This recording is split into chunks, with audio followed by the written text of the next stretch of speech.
¿Qué tal, queridos y queridas amigas de Así Fue Como? El día de hoy nos volvemos a encontrar, esta vez para hablar sobre un tema tal vez un poco más político que de costumbre, y es el nombramiento del nuevo coordinador de víctimas del Ministerio del Interior, ministerio dirigido en este momento por la señora Alicia Arango.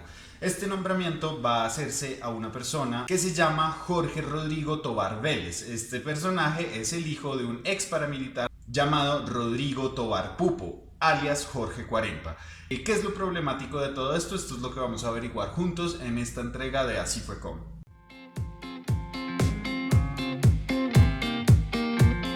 Empecemos por el principio, empecemos diciendo y explicando quién es este señor Jorge 40. Jorge 40 es uno de los paramilitares más importantes, más fuertes, más sanguinarios de la historia del paramilitarismo en nuestro país. Él fue el comandante del bloque norte de las AUC, un bloque que se movía principalmente en los departamentos del Cesar, el Magdalena, La Guajira, Atlántico y Santander. Este personaje duró, dentro de este aparato paramilitar durante aproximadamente 12 años. Durante esos 12 años él logró ser la persona que dirigía más de 10 frentes. Eso significaba aproximadamente unos 5.000 paramilitares quienes estaban bajo sus órdenes. Durante esos 12 años, obviamente, se cometieron masacres, se cometieron asesinatos, se cometieron secuestros, entre otro tipo de otros actos vandálicos, como lo puede ser también la parapolítica o el narcotráfico.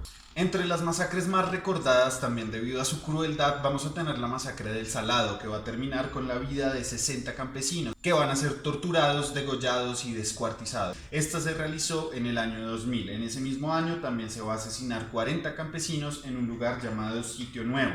Asimismo, en 2004 vamos a tener otra masacre, que es la de Bahía Portete, que es en la Alta Guajira. En esta se van a decapitar a todas las matronas, se van a robar piedras sagradas de la comunidad y posteriormente van a profanar el cementerio y van a destruir el puesto de salud. Después de ello fueron casa por casa matando y violando a todo el resto de mujeres que seguía con vida.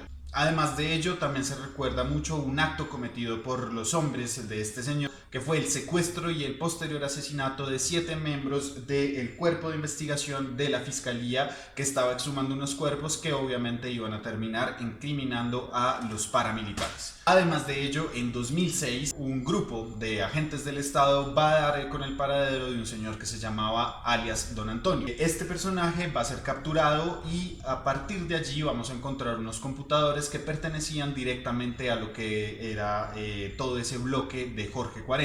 En ellos vamos a encontrar documentos que hablaban acerca de cargamentos, de armamento, de hombres, de pagos, de detalles de asesinatos y detalles de masacres, pero además de ello también vamos a encontrar una cantidad muy grande de nombres de políticos quienes estaban directamente vinculados con el paramilitarismo en la región. Es a partir de allí que aproximadamente 60 políticos van a empezar a ser investigados. Muchos de ellos hoy en día están procesados y en prisión.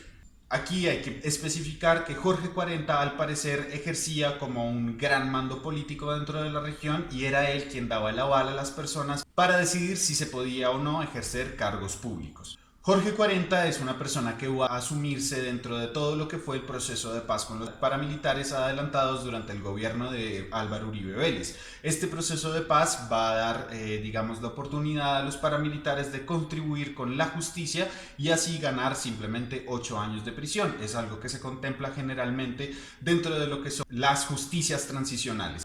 Este señor va a ser expulsado de Justicia y Paz porque consideraron los jueces y los magistrados que no era su contribución a la justicia una contribución suficiente para contribuir realmente a la verdad.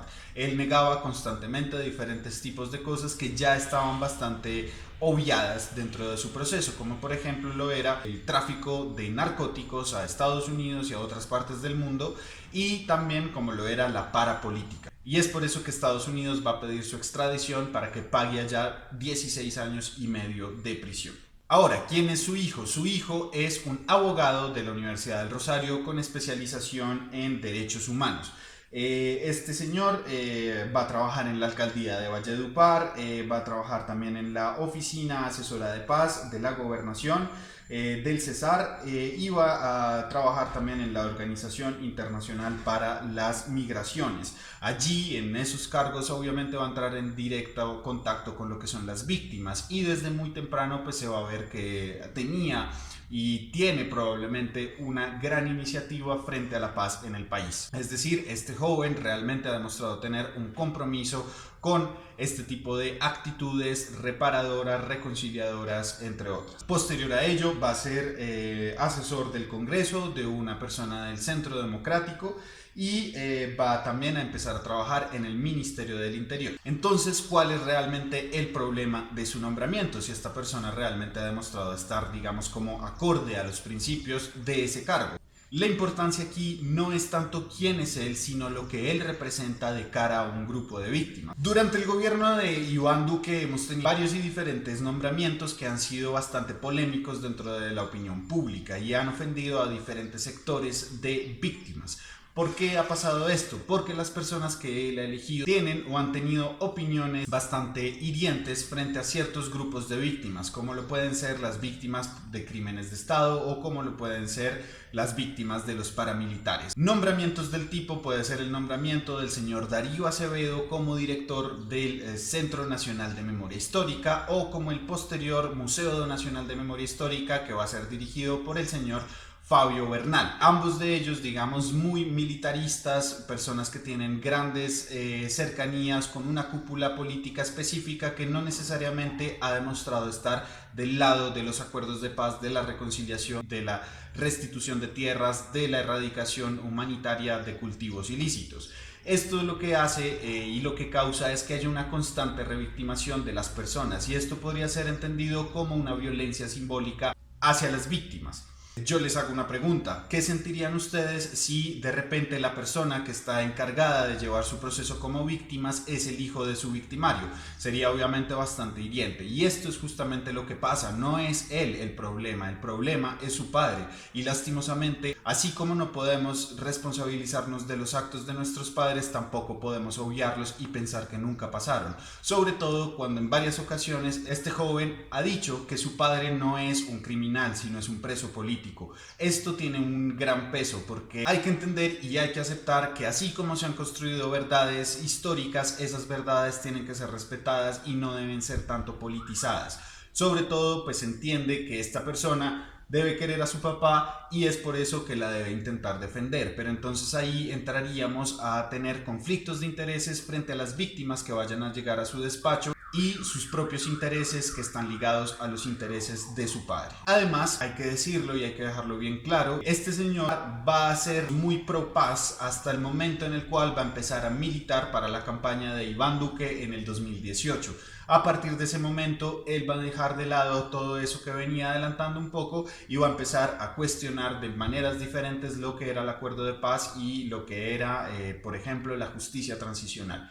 Esta justicia transicional, cabe resaltar, no aceptó la petición del ex paramilitar Jorge 40 para ser reasumido en ella. ¿Por qué? Porque ya había incurrido en una justicia transicional y en ella no había dado las respuestas necesarias para poder esclarecer los hechos y dar con la verdad que tanto necesitamos construir en este país. Hasta aquí yo les traigo esta reflexión del día de hoy. Sobre todo es una cuestión que ataca a las víctimas de una manera simbólica, como lo ha hecho constantemente este gobierno dentro de ciertas coyunturas y utilizando ciertos instrumentos estatales a través de su burocracia para revictimizar a esas víctimas o para solamente reconocer a aquellos que ellos consideran víctimas. Yo aquí les mando un gran abrazo, espero que les haya gustado este pequeño resumen acerca de la actualidad, y si les ha gustado, coméntenlo aquí y nos volveremos a ver en este tipo de edición mucho más seguidos. Espero que estén muy bien, yo les mando un gran abrazo y nos vemos muy pronto aquí en Así Fue Como.